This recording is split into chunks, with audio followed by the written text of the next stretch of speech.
반갑습니다. 우리가 이제 일제에 대한 우리의 저항 파트를 계속 보고 있죠. 그래서 요 구도 잘 기억해 두셔야 돼요. 일단 저항은 기본적으로 두 가지 방식이라고 했죠. 큰 틀에서는. 그래서 저항은 기본적으로 지금 당장 싸우자는 지금 당장 싸웁시다라고 하는 무장투쟁 계열이 있고요. 그죠?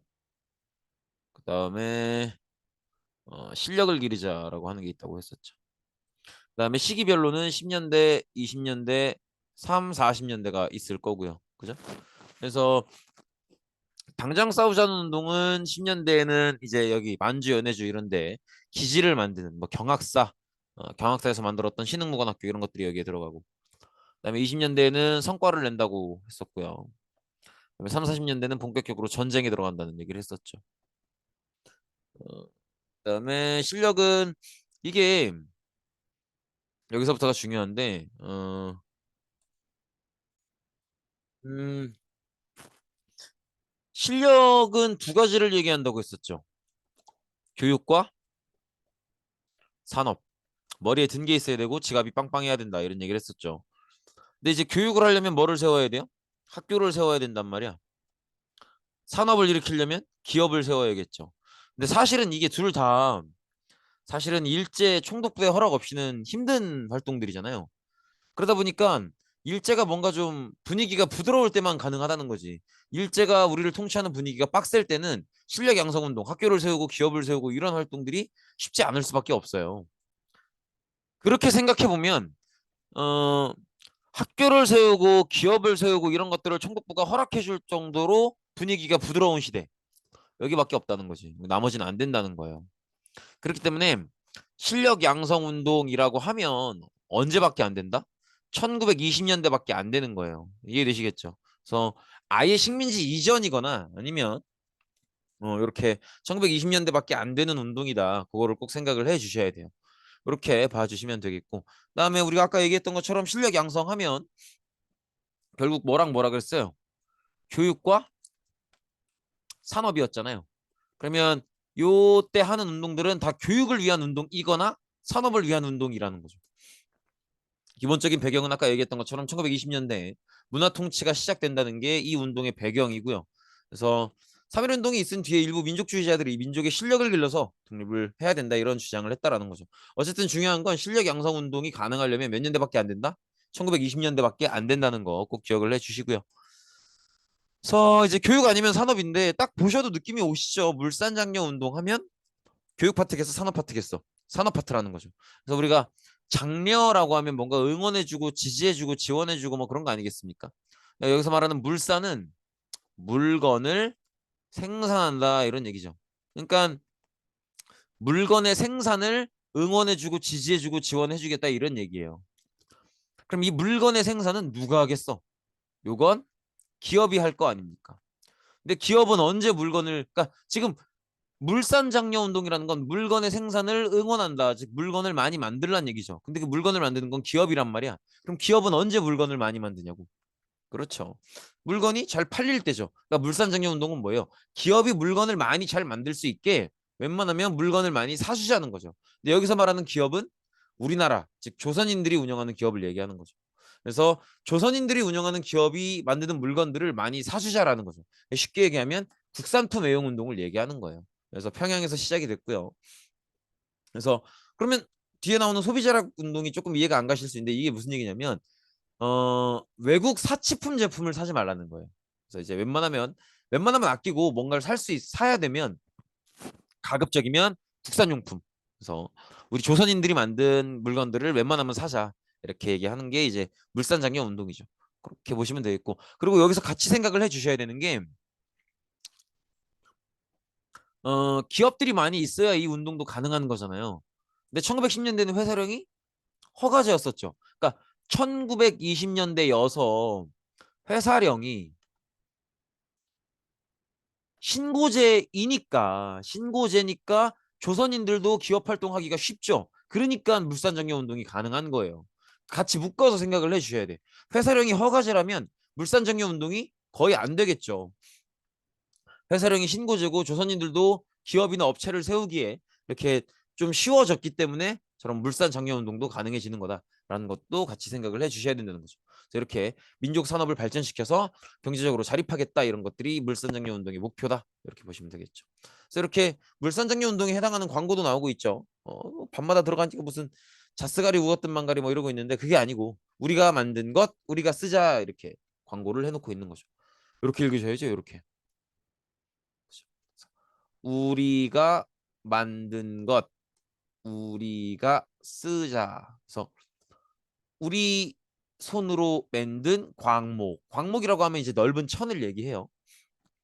어쨌든 이런 식으로 우리 조선인들의 기업에서 만드는 상품들을 좀 적극적으로 많이 써달라. 이런 운동이 물산 장려 운동이다라는 거죠. 이렇게 보시면 되겠고, 그래서 우리가 만든 것은 우리가 쓰자. 이런 광고도 봤고요. 그다음에 밀립대학 설립 운동인데, 요건 당연히 교육 파트겠어, 산업 파트겠어. 당연히 교육 파트겠죠. 근데 이것도 어떻게 생각을 해주시면 되냐면, 지금 대학을 만들자라는 운동인 거잖아요. 근데 우리가 1910년대 일제 통치 하에 교육을 보면, 요때 교육을 보면 그런 얘기가 있단 말이에요. 찾아보시면 나올 거예요. 고등교육을 안 시킨다 이런 얘기가 있어요. 이 얘기 여기서 말하는 고등교육은 뭐냐면 사실은 대학교 교육을 얘기하는 거거든. 그렇다 보니까 1910년대에는 조선인이 다닐 수 있는 대학교가 없는 거예요. 그래서 이제 그런 1910년대를 보내고 나서 우리가 진짜 실력을 기르려면 뭔가 전문적인 지식이 있는 전문가도 필요하고 그러려면 우리가 대학교, 고등교육을 해주는 대학교가 필요하겠다라고 생각을 하는 거죠. 그래서 사람들끼리 밀립, 여기서 말하는 밀립은 이제 사람들이 세우는 대학교라는 거죠. 그래서 사람들에게 모금 활동을 해서 이렇게 돈을 모아서 대학교를 세우겠다라는 거죠. 그래서 밀립대학 기성회를 만들어서 여기서 모금 활동을 진행해서 돈이 충분히 모이면 언젠가는 밀립대학을 하나 세우겠다 이런 목적을 가지고 있는 거죠. 그래서 이렇게 봐주시면 되겠고, 당연히 이제 이 운동도 일제 간섭으로 실패를 하게 됩니다. 실패하게 되고, 대신에 일제는 조선인들이 대학교를 만드는 꼴은 못 보겠지만 그래도 여러분들이 요구를 하니까 우리 총독부가 대학을 하나 만들어 주겠다라고 해요. 그래서 총독부가 이제 대학을 만드는데 그 대학이 서울에 있는 경성제국대학입니다.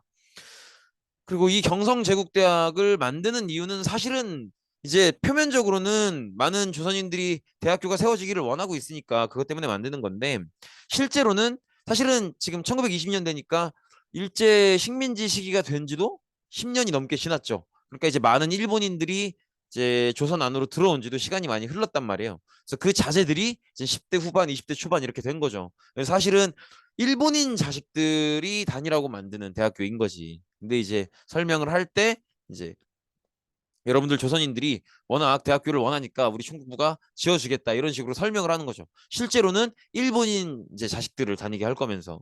그래서 요 대학이 지금도 남아 있어요. 요게 지금 사실은 모든 고등학생들이 가고 싶어하는 서울대의 모체입니다. 그래서 지금의 서울대는 기분이 좀 그렇죠. 이때 총독부가 밀립대학 설립운동을 방해하고 대신 만들어준 경성제국대학이 지금의 서울대의 모체예요. 그래서 이렇게 보시면 되겠죠. 이게 당시 경성제국대학 시절의 건물입니다. 지금도 남아 있어요. 지금도 해화동 가시면 볼 수 있습니다.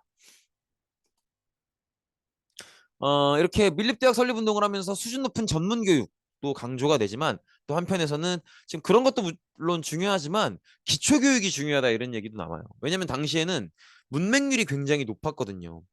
문맹률이 뭔지 아시나요? 문맹률. 문맹률. 문맹률이 뭐예요?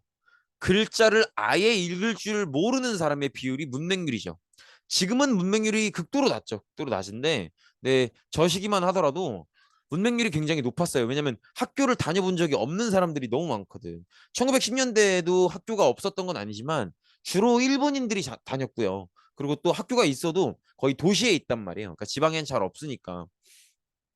그러니까 이제 학교를 다니지 못한 채로 성인이 되신 분들이 너무 많은 거죠. 그러니까 문맹률이 높을 수밖에 없고 그래서 뭐 이렇게 전문가를 길러내는 대학 교육, 밀립대학 설립 운동 중요하지만 기초 교육도 중요하다. 그래서 최소한 기초 교육 즉 글은 읽게 해줘야 된다. 이런 얘기를 하죠. 그러면 다음에 나올 운동이 어떤 내용의 운동인지는 아시겠죠. 즉 지식인들이 농촌이나 이런 마을로 들어가서 사람들에게 글을 가르쳐 주는 그런 운동을 하는 거죠. 그래서 이렇게 문자보급 운동, 분할로드 운동 이런 운동이 있는데 문자보급 운동은 딱 단어 보시자마자 느낌이 오시죠. 이렇게 이제 문자, 글을 사람들에게 가르쳐 주겠다 이런 운동이고요. 분할로드 운동은 요거는 요거 뭐 요 분하로드가 러시아어예요, 러시아어. 그래서 분은 이인이라는 뜻이고요. 나로드는 people 이렇게 보시면 돼요. 뭐 민중 이런 뜻이에요. 그래서 사람들 속으로 이런 느낌인데 이제 사람들 속으로 들어가서 그 사람들에게 글을 가르쳐 주겠다 이런 얘기죠. 그리고 이제 여기서 말하는 글은 한글을 얘기하는 거예요. 한글. 그죠? 이런 식으로. 근데 이제 글을 가장 많이 쓰는 상품은 역시 신문이잖아요.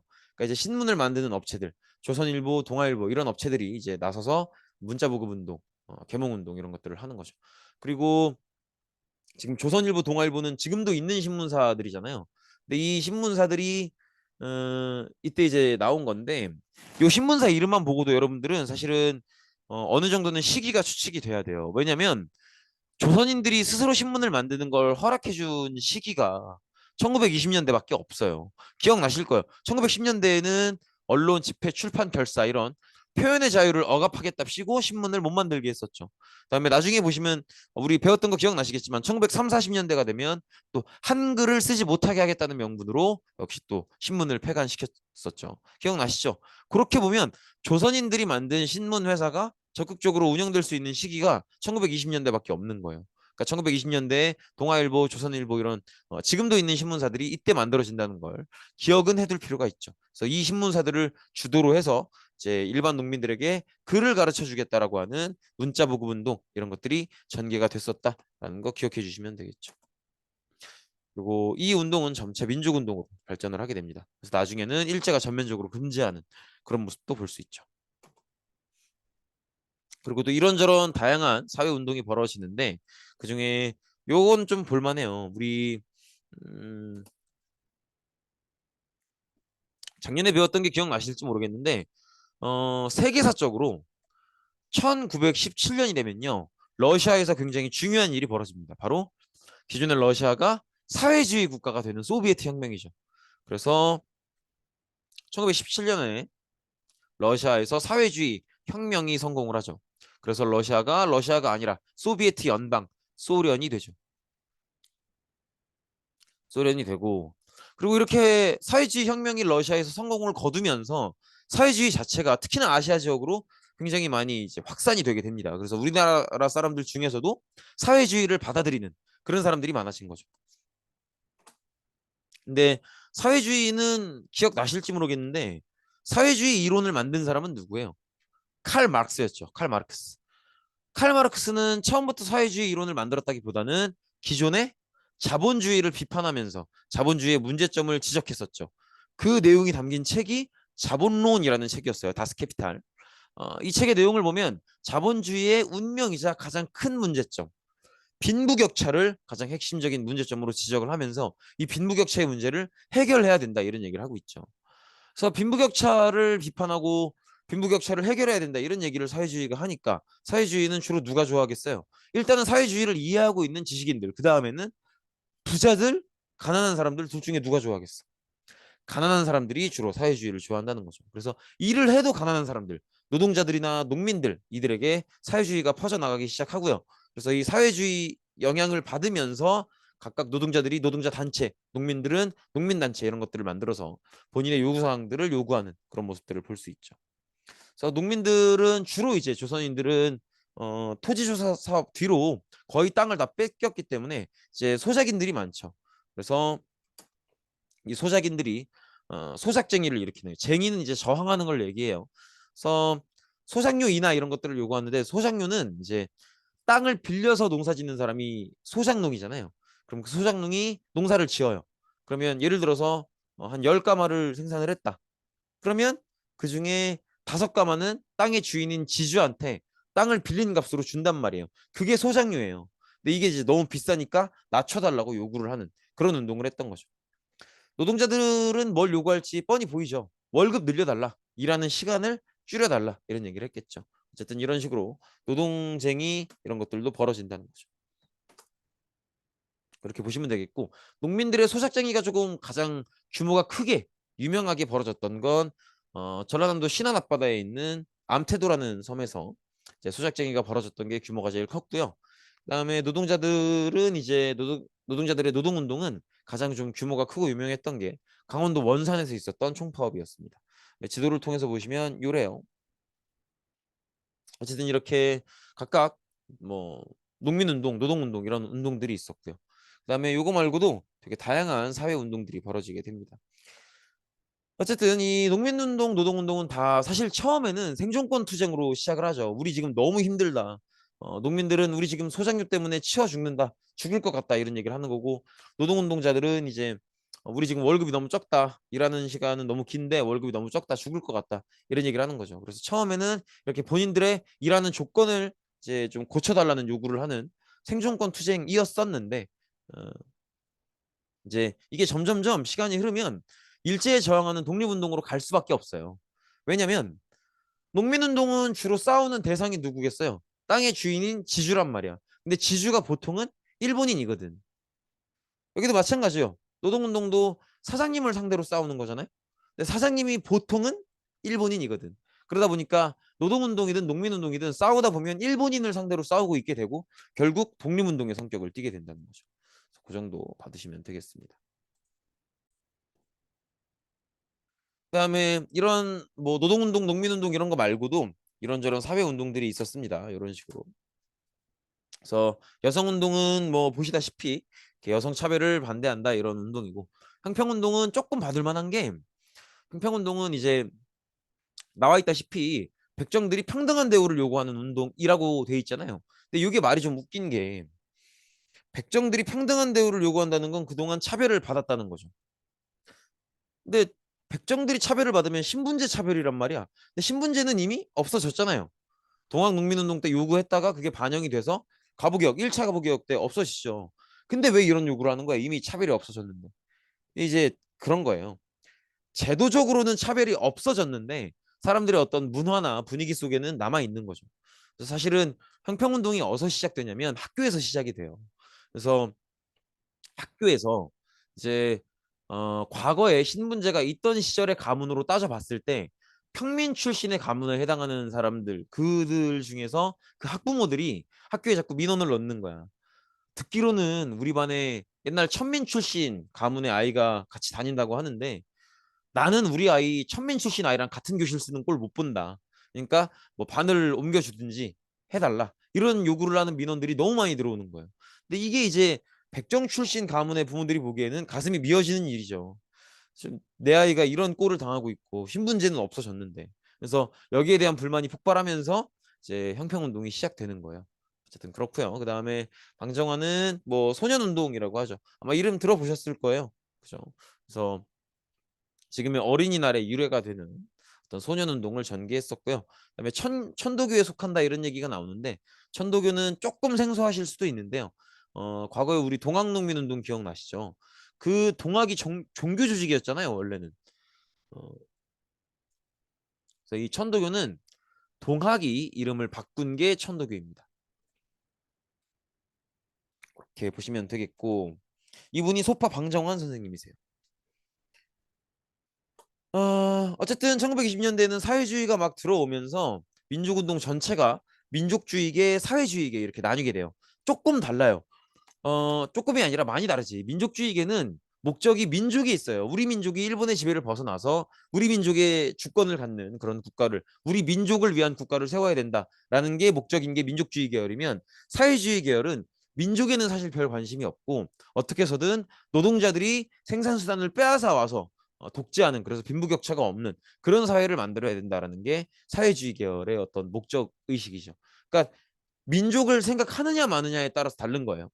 민족을 생각하고 어떤 우리 민족의 국가를 만들어야 된다 그러면 민족주의고 그다음에 민족에는 별 관심이 없고 노동자들의 세상을 만들어야 된다 그러면 사회주의 그렇게 구분하시면 될 텐데 사실은 우리나라 입장에서는 민족주의자들이든 사회주의자들이든 궁극적인 목적, 최종적인 목적은 다르겠지만 지금 당장의 목적은 같을 수밖에 없거든요. 뭐겠어요? 일단은 누구를 몰아내야 돼? 일본을 몰아내고 독립을 되찾아야 된다. 그래서 이 의지는 민족주의계나 사회주의계나 똑같다는 거죠. 그래서 일단 민족 국가를 만들든 아니면 뭐 노동자가 지배하는 국가를 만들든 그건 나중에 생각할 일이고 일단 누구로부터 독립은 해야 된다?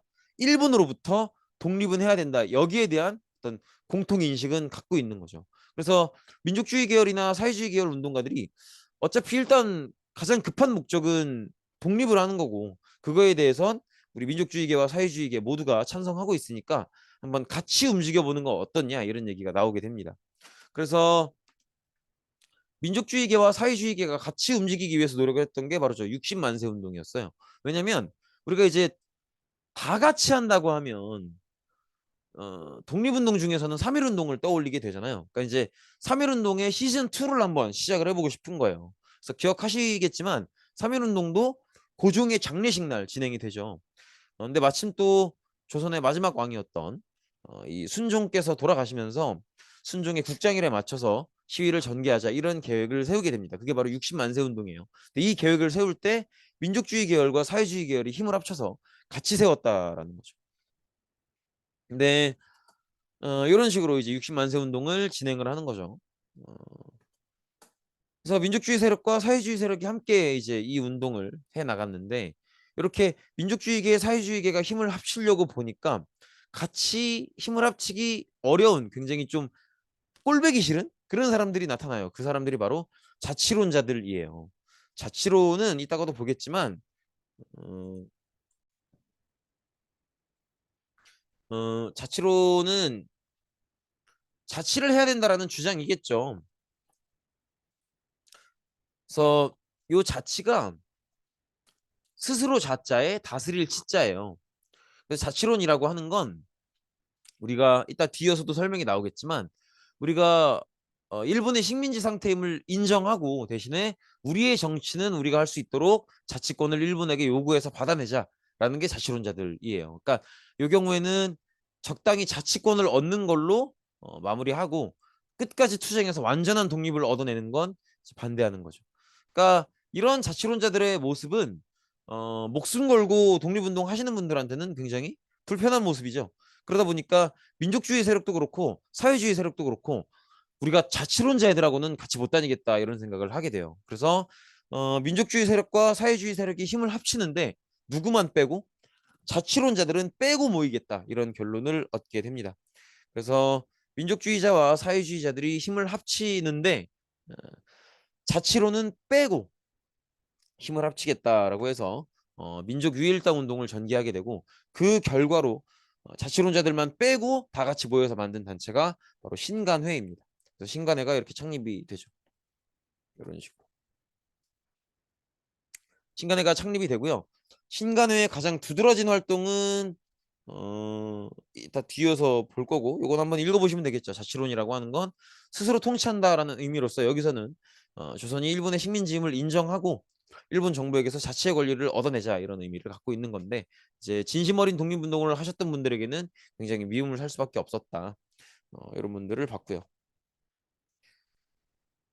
그리고 신간의 가장 좀 두드러진 활동은 역시 이거예요. 이런저런 곳들에서 강연 활동을 하는 것도 있는데 1929년에 광주에서의 활동이 좀 그나마 가장 어, 좀 두드러진 활동이에요. 이게 이제 학생 시위가 벌어지는 걸 지원해 준 건데 학생 시위가 왜 벌어지냐면 이 문제 때문에 그래요. 이거 아시는 친구들 이젠 당연히 있겠죠.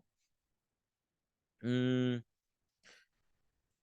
이 광주에서 학생들 사이에 약간의 문제가 발생을 합니다. 어떤 문제였냐면 이제 학교를 가는데 전차라 그러죠, 전차. 전차를 타고 이제 학생들이 가는데 한국인 여학생 이 둘이 있었고요. 그 근처에 일본인 남학생이 있었나 봐요. 이 일본인 남학생들이 지금 눈에 보이시는 저 여학생들을 희롱했던 거죠. 그래서 그걸 옆에서 지켜보고 있었던 한국인 남학생이 일본인 남학생들을 제지하면서 하지 말라고 합니다. 그러다가 시비가 붙은 거죠. 그래서 그렇게 했었던 한국인 남학생이 박준채 군이라고 해요. 이 학생인데 이 학생이 이제 이 여학생들을 희롱하고 있는 이 일본인 남학생들을 나름대로 좀 두들겨 패줬다고 합니다. 싸움을 잘했나 봐요. 어쨌든 이런 사건이 벌어져서 결국 이 사건은 인근의 경찰서로 가게 되고요. 경찰서에는 뭐 일본인 경찰관 아니면 친일파 경찰관들이 있으니까 이 사건은 분명 일본인들이 우리나라 여학생을 희롱한 게 먼저임에도 불구하고 한국인 남학생이 무조건 잘못한 것으로 이제 결론이 나오죠. 그래서 이 결론은 사실 억울한 결론이잖아요. 그렇기 때문에 이 결론을 들었던 광주의 학생들이 다 같이 들고 일어서는 게 광주 학생 항일 운동입니다. 그래서 여기서는 이제 다른 식민지 국가로서의 어떤 교육에 대한 문제점들도 함께 언급을 하기도 하죠. 이렇게 광주 학생 항일 운동 때는 이 아까 우리가 봤었던 그 싸움에 대해서 경찰이 올바른 판단을 해야 된다. 이런 요구 사항도 있지만 민족 차별을 중단하라. 식민지 교육을 철폐하라. 이런 요구들도 같이 들어가 있다는 거. 또 한 번쯤은 받을 만하죠. 그리고 이 광주 학생 항일 운동에 신관회가 많이 지원을 해주려고 했던 거고, 신관회는 이렇게 학생들이 시위 운동을 하는 요걸 계기 삼아서 전국적인 민중대회를 준비해 보려고 해요. 그래서 준비하려고 하는데 이 과정이 일본의 방해로 중단되면서 신간에는 위기에 빠지게 되고요. 이 위기를 헤어나오지 못하고 결국은 1930년대 초에 해산되게 됩니다. 여기서 뭘 보셔야 되냐면 1930년대 초에 해산된다고 하잖아요. 근데 1930년대는 일본 입장에서는 전쟁이 시작되는 시기죠. 그러니까 사실 신간의 입장에서는 본인들이 활동할 수 있는 시기가 1920년대에 국한되는 거예요. 그래서 30년대 넘어가면 전쟁 분위기로 들어가기 때문에 신간회 같은 단체가 활동하기가 어렵죠. 그래서 신간회는 활동할 수 있을 때까지 활동하고 해산된 거다. 그렇게 보시면 될 것 같아요. 이 정도로 보시면 되겠습니다. 고생 많으셨습니다. 오늘 수업은 여기까지입니다.